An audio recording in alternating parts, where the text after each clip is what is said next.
I think I should put like a warning just in case. I don't like think the channel will disappear, but there's an Isaac episode coming up in the future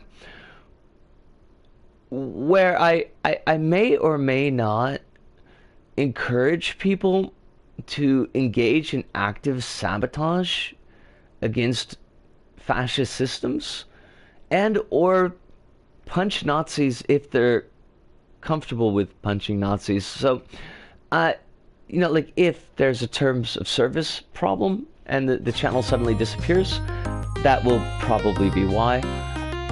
Welcome to Skyjump. Only the strongest will progress. Good luck. Very loud, by the way.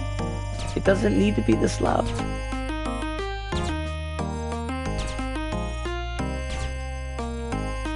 I prefer mood and atmosphere and character development over cohesive world building. I guess, like,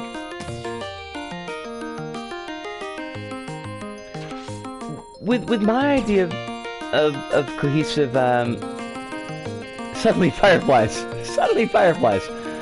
Oh, I'm sure it will be. There's always a copyright strike on the LBP stuff. Like, I've just accepted that.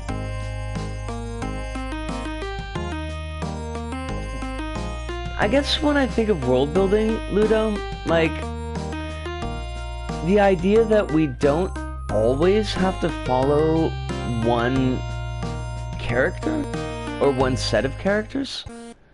So, like, you could have an arc, like, say a 6-issue arc, not huge, not like 100 chapters or anything like that, just something nice and simple that follows waitstaff at a coffee shop in this world. And then you could have a different 6-chapter arc that follows a completely different group of people in their own situation. That it doesn't always have to focus on the same core group, the same core characters. I guess, like, okay, so Lovecraft is for crap. Lovecraft has got massive, massive problems.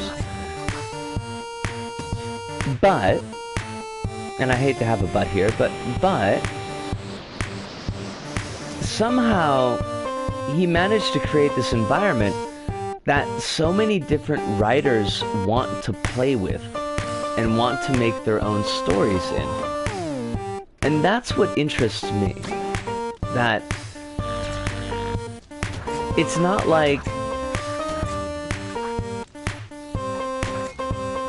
it's just one person who's focusing on one aspect and that's just what we're gonna do.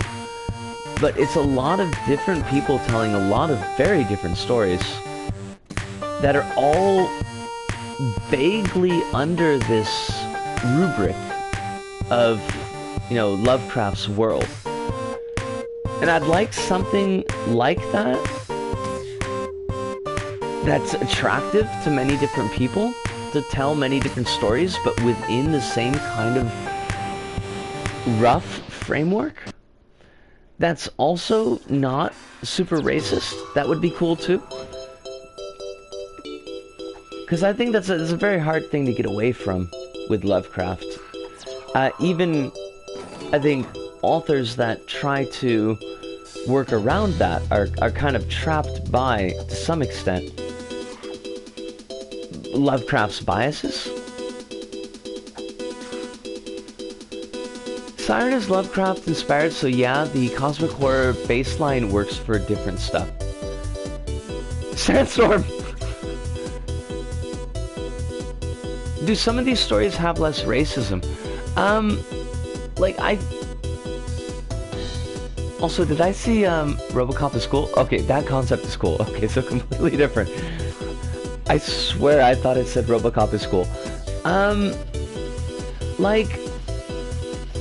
I think,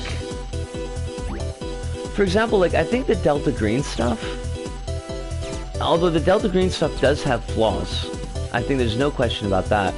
I think it's a lot less overtly racist than, like, Lovecraft's baseline, but it's still, I mean, I think it's still trapped to some extent in the, how do I put this?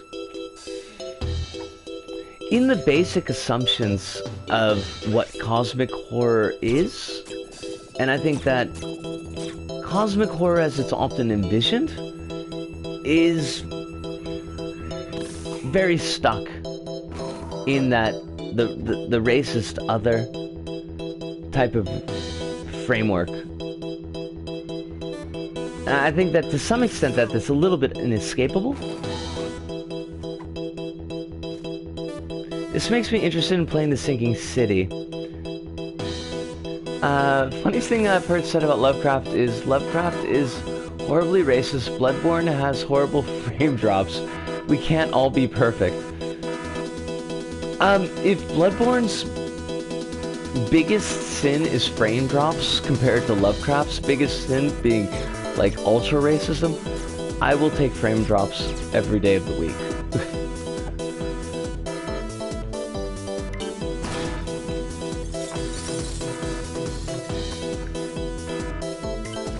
Also, this level was a whole thing. It was a bit of a hard level. Oh, it's the new Color Out of Space with Nick Cage, right?